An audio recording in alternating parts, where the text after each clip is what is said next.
Hello, this is Julian and welcome for this new tutorial on Photoshop and Camera. I'm going to show you how to do sharpening and more precisely selective sharpening. So instead of sharpening the entire picture, I'm going to show you how to do it in specific areas with specific settings.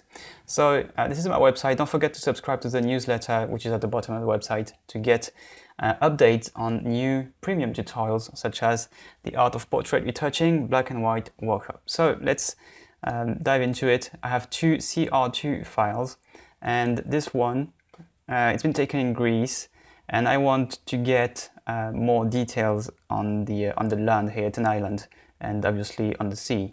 Not so much on the sky, and I'll show you what I mean by saying not so much on the sky.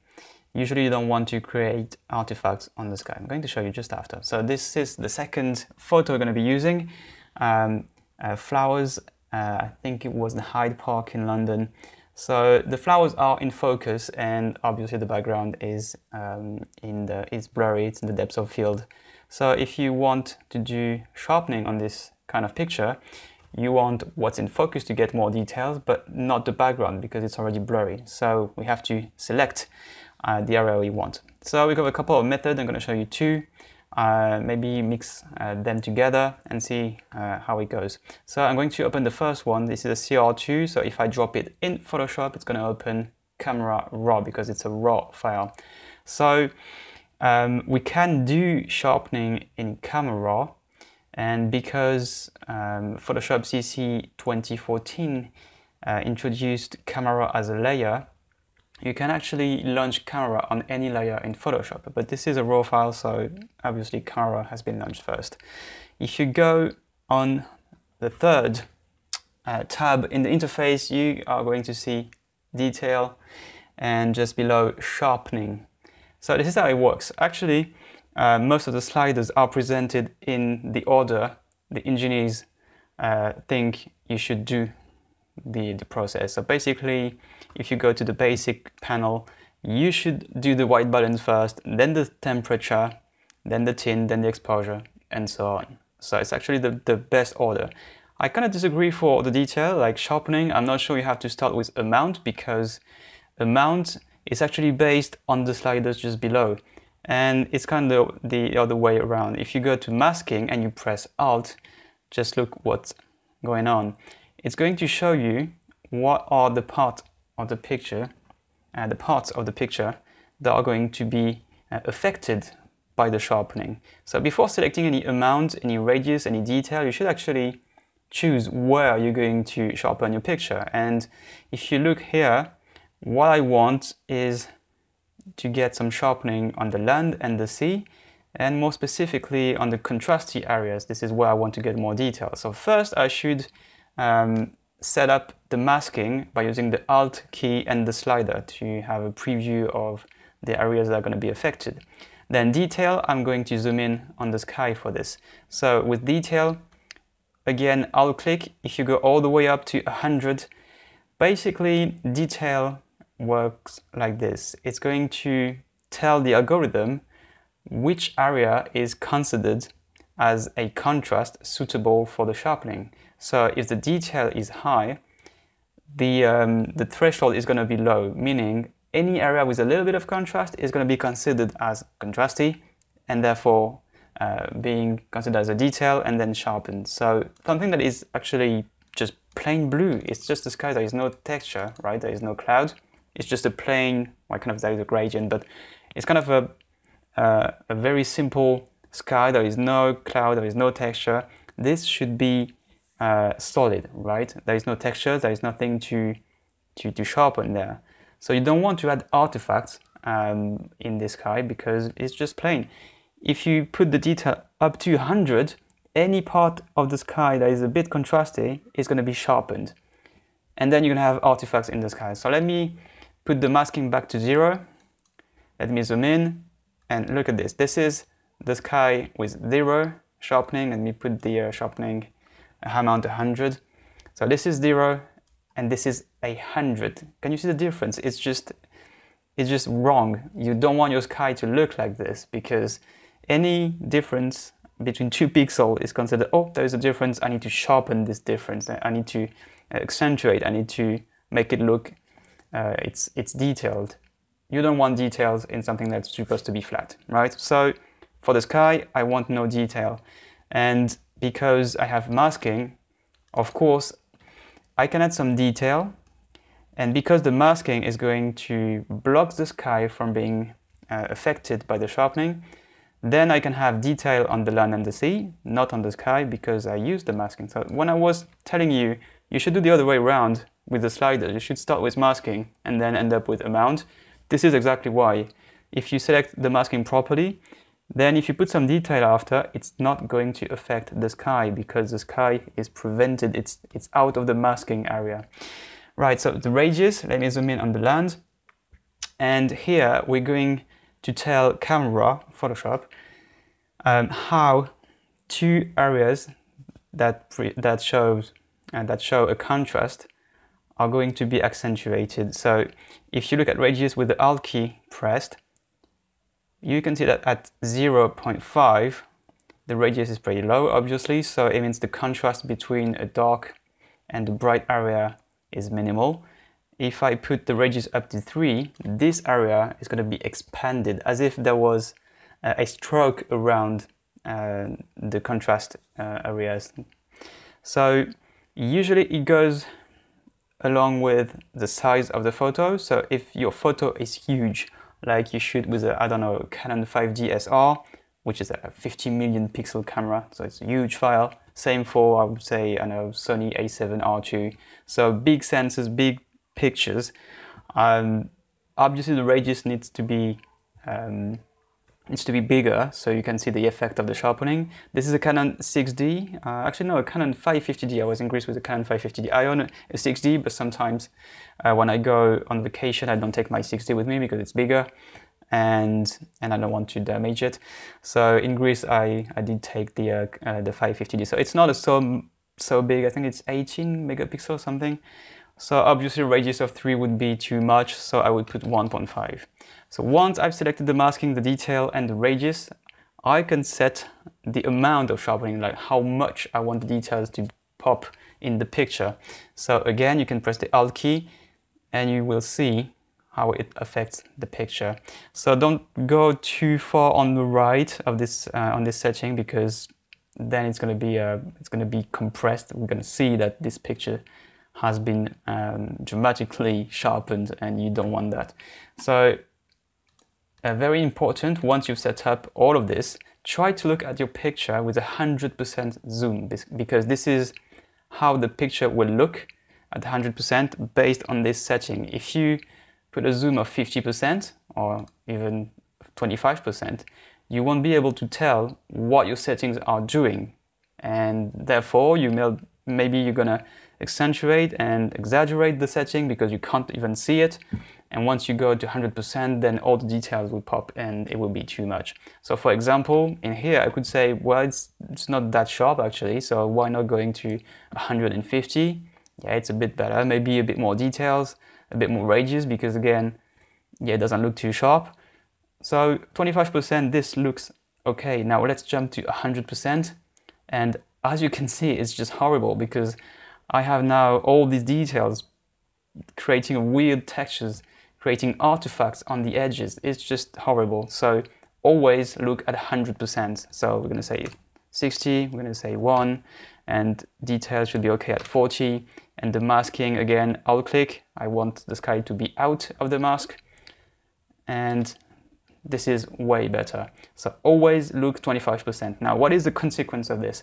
If you change the size of this picture, and I don't know, you put it on the web, because I guess it's going to be on the web, and you change the size for something smaller, all we've done here will be reduced and pretty much cancelled, I would say. So then you're going to ask, what's the point of doing it in camera? Because in the end, probably we're going to change the size for something smaller once in Photoshop with the export module, or the export for the web module.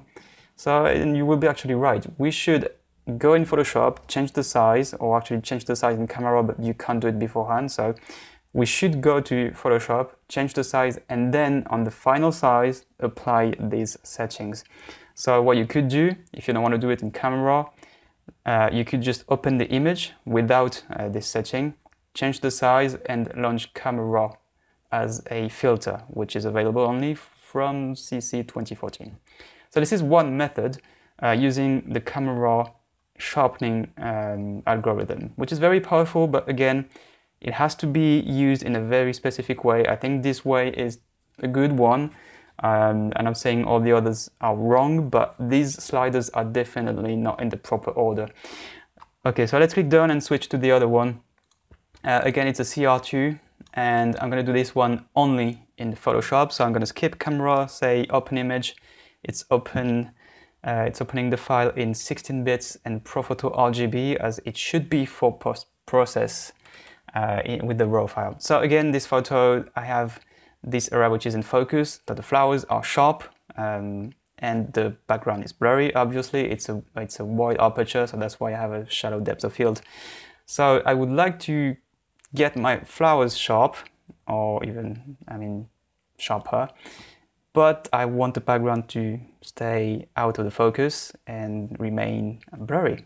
So let's unlock the background, click on the lock icon, and then what I could do is convert this layer into a smart object. So any filter that we are going to apply on it are going to be linked to a layer mask, and we could even duplicate several sharpening filters. But I think we're going to do just one, it should be fine, but we'll see.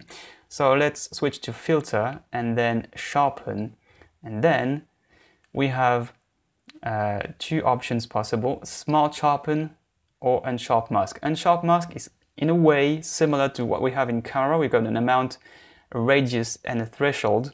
Threshold is actually similar to the masking we had in camera. So this tool has been in Photoshop for ages, but it's been not replaced because it's still there, but it's been improved. And I think from Photoshop CS2, so it's been quite a while, we had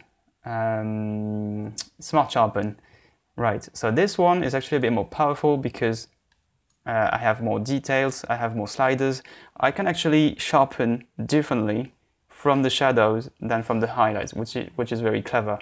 And also, as you can notice, I have 100% preview, so the engineers know you should do that at 100% size.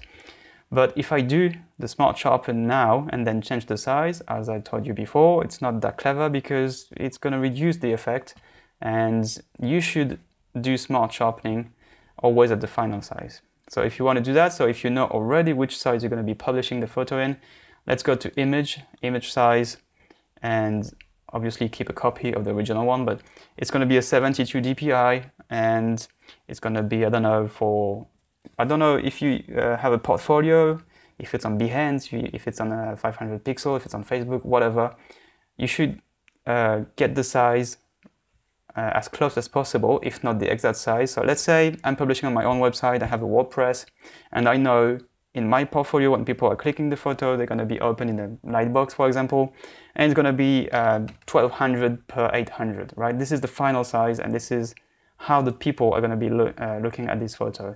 So this is 100%, right? Now I know I can do filter, and then so I can convert for smart filter, but for the purpose of this tutorial, to get things done quicker, I'm just going to do Smart Sharpen without using a smart filter. So now I can see my picture 100%. So again, I have amount and radius. They work exactly the same as in camera.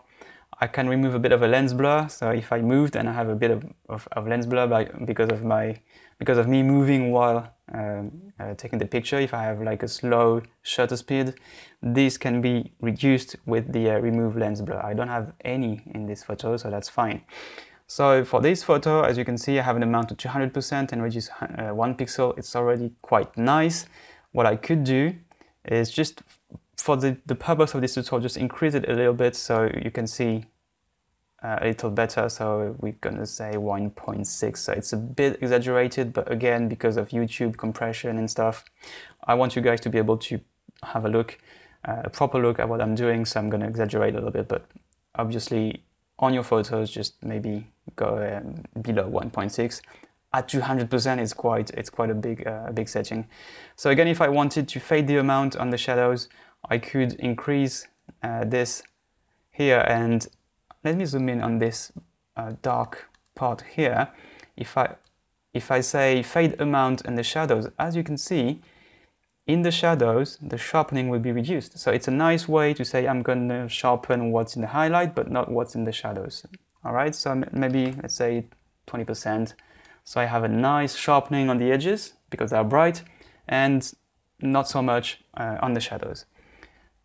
Okay, so now if I do that and I press OK, it's going to do it on the entire picture. Okay, and it's not exactly what I wanted because they're going to be part of the pictures like this that are sharpened by the filter, although these pixels are actually in the background, so they should be blurry. Okay, so this is where the smart filter is clever, because if I convert for smart filters, and once I'm on this smart filter, you can see the icon here, I can say filter smart sharpen, because Photoshop remembers the last setting, and click OK.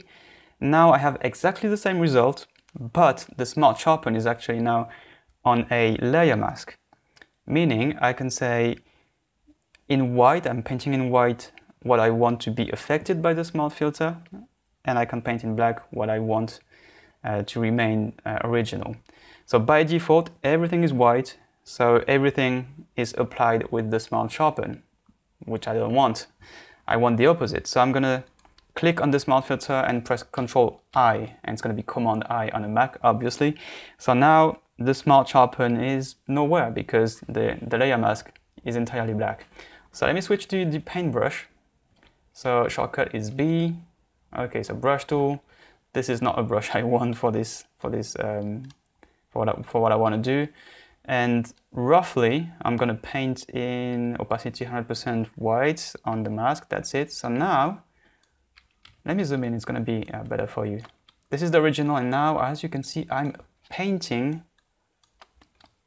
with a sharpen filter. And this is a really nice way to do selective sharpening.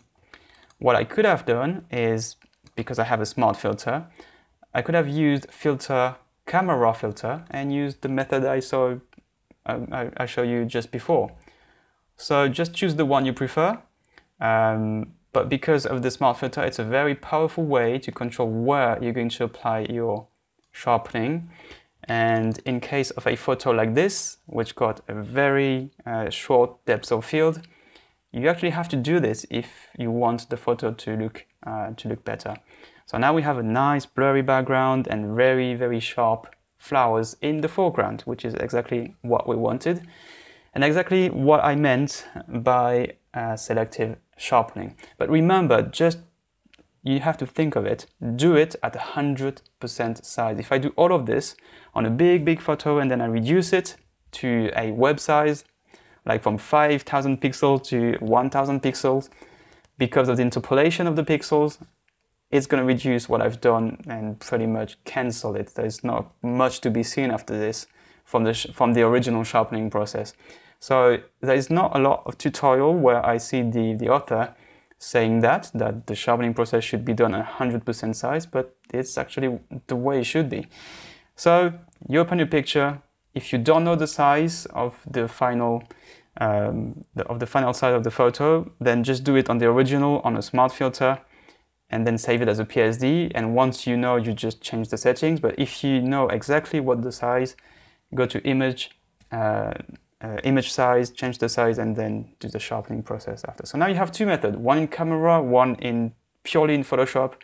And you can actually use the one in camera in Photoshop as well if you have Photoshop CC 2014. So I hope you liked it. If you have any question, you can follow me on my official Facebook. And this is facebook.com//JulienPonsUK. And you can check my YouTube channel as well. This is youtube.com/JulienPonsTV.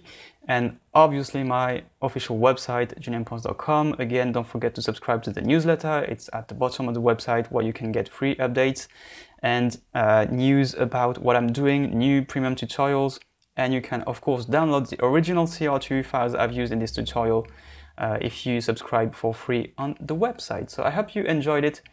Should you have any questions, don't hesitate to ask them. I'll be delighted to help you in all your sharpening adventures. All right, see you in the next one.